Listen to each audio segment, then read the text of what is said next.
Hello, how's it going? The last day this season of This Museum's Not Obsolete was on Sunday. We managed to get some footage and we put a little video together of it over on the museum channel. By the way, if you haven't followed the museum channel or subscribed to it and you like these techie kind of videos, then go and please check it out over there, because there's actually, there's a load more videos. And well, it just documents what was going on the last day of this season, because the museum now it's closed, is getting a bit of a rearrange, and it's going to look a little bit different for, well, season 2.0. It's only been closed for 3 days and it is already an absolute mess. I started on this room right here. Well, if you've been to the museum, you'll notice that this room looks quite different already. It's nowhere near done, but it just looks pretty cool, doesn't it? It's pretty tech. There's lots of funky tech around, like going like, oh, just wiggle it around.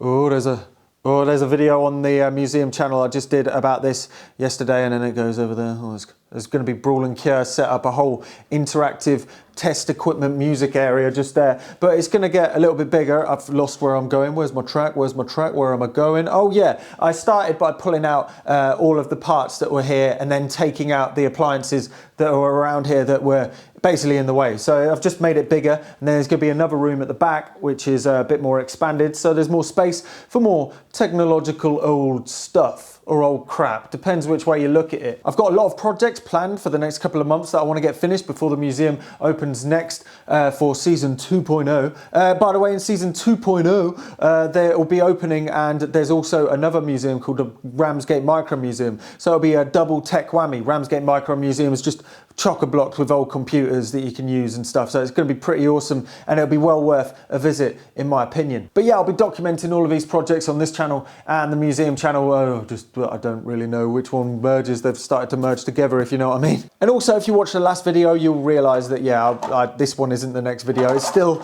isn't done because I was busy pulling stuff apart and doing painting and stuff. The first season that the museum was open was really interesting. Hopefully, if you have come, please comment below what you thought of it and stuff, so other people can know whether to bother to come or not. We learned a lot about what works and what doesn't work, so we're just going to be working around all of this, that and the other. But that isn't the only thing that I want to talk about in this video. No, I want to talk about a plan that I have that I want to ask you about, whether I should do it or not. So if you followed my socials, I spoke about this last week, but amazingly, I found myself on the front cover of Guinness World Records 2022. Well, at least I think it's me. I hope it's me, unless I'm scared to ask, because they might be like, no, that's Timothy McGilbot, the other person who has flames coming out of his synthesizer. When I spotted this doodle, I just couldn't stop smiling, like how amazing it is that I've managed to somehow get into a weird situation where I've managed to find myself as an illustrated doodle on the front of Guinness World Records. 10-year-old Sam would probably run around in circles and wee himself. That is pretty exciting.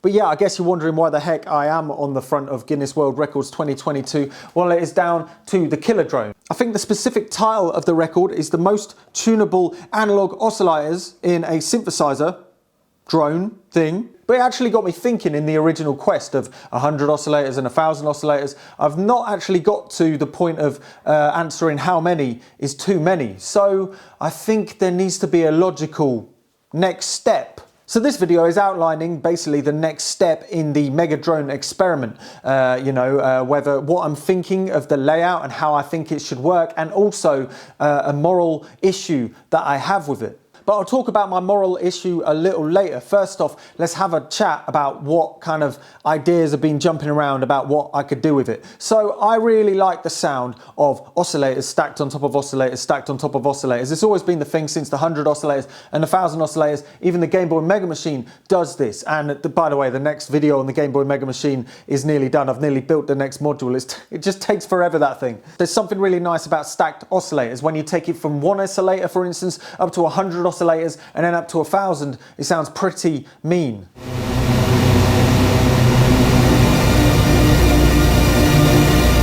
So I've been planning out a few things, and I have 2 ideas, and I'm not sure which one to go for, basically. Both of them are still ridiculous amounts of oscillators, but it's just Which one do I go for? So the first idea that I had was making a 10,000 oscillator Megadrone.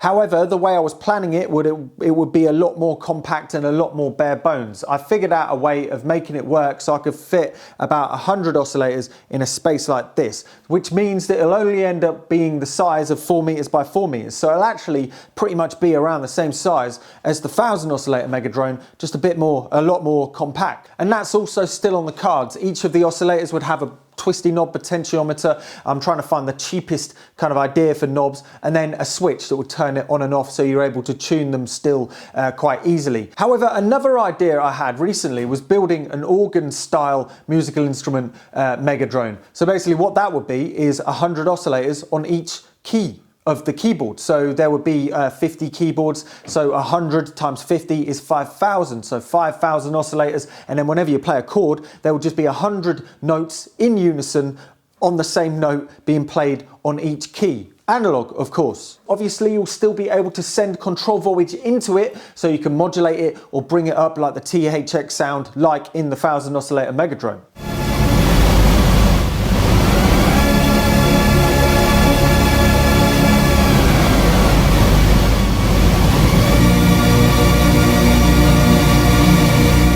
We can think about making it volt per octave controllable, however that just means there are so many more components and it just makes it just so much more big and grotesque in a way. The plan is with these oscillators, because it started a few years ago, about the super simple oscillator, which is just one capacitor, a transistor and a potentiometer, basically. So with this approach you'll be able to have 100 oscillators on each key, and each of the oscillators will only have about 3 or 4 components in each of them. I wouldn't possibly be able to build it all myself like I do with most of the other machines.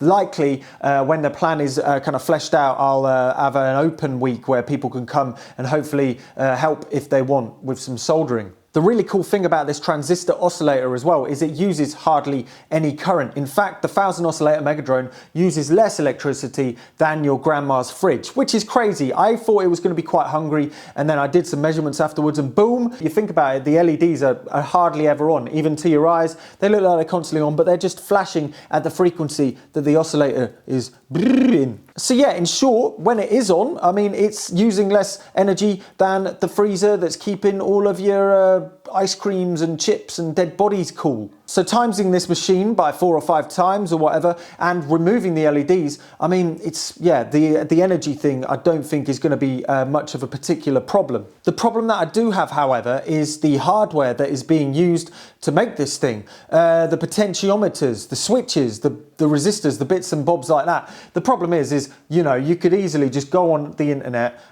for quite a bit of money, to be frank. You could order 5,000, 10,000 potentiometers from a factory and stuff, and then the factory would build 5,000 or 10,000 more to replenish that stock. And the problem with that is, you know, for a machine that doesn't really need to exist, thinking about it, you know, building it nowadays, I'm having a little bit of a moral kind of problem with that, if you see what I mean. Do you see where I'm coming from? Because this thing is relatively pointless in a way. I mean, it is answering a question of how many is too many, and I'm really hoping we will get there by this machine. I'm really hoping. But, you know, building that from new parts that is going to be replenished and stuff, it just seems a bit silly, to be honest. And this is actually why I haven't built it yet. I've been talking about this project on Patreon for the last 2 months or so, but it's been quite a roadblock, the idea of having to buy new parts. I've got the transistors already.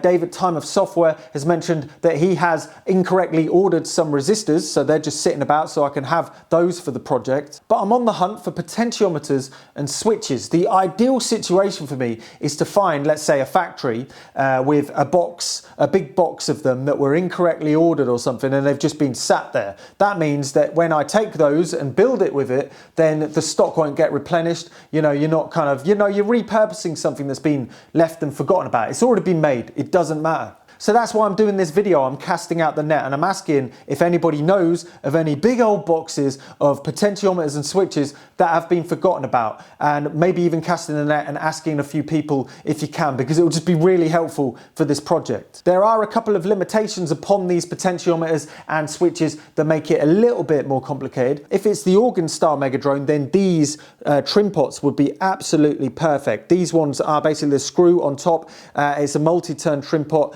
and 10K or somewhere around that, 10, 15, 20K kind of rating. That would be a perfect find if there was some of these. So this is me just chancing it. If there's a bunch of these sitting around somewhere in a storage container or in the back of a warehouse somewhere that have been incorrectly ordered, I don't know, that are, you know, it's a real long shot. If I do have to go down the route of purchasing new potentiometers, 5,000, 10,000 of them, well, the likelihood of this project actually happening is pretty bleak, because yeah, I just don't know whether I'd feel comfortable doing that. And then the switches, as long as they're PCB mount and all the same, then it's okay. I'll just build the design around whatever designs they are. Those little toggle switches that flick, the little black ones that pop on top, those will do the job, to be honest. There's a few more bare bones switching options. However, imagine trying to use the bare bones switching options, you know, like putting a tag on top of terminal strips and stuff like that. Imagine doing that 5,000 times. It would just be a lot nicer having switches on all of them. So if you finally want to see the answer of how many is too many, then please just ask about if you know anybody or anything. I'm happy to come to a financial arrangement if the price is right, because in the end of the day, that's what my Patreon's for. Kind people have decided amazingly to support the projects and the builds and the machines. So there is some money that I can spend on these things, but obviously the funds are finite. I'm not made of money, but you know, it'll be just cool to see this machine happen. But anyway, that's it. I'll keep you updated on the progress of this. If you want to see more up-to-date progress on this stuff, go and check out over on Patreon, because I talk about a load of projects and I've already been talking about plans of all of this stuff and plans over there and whatnot. Anyway, I've been looking on the computer. Don't forget to subscribe, whatever that is, and yeah, don't be scared to try it.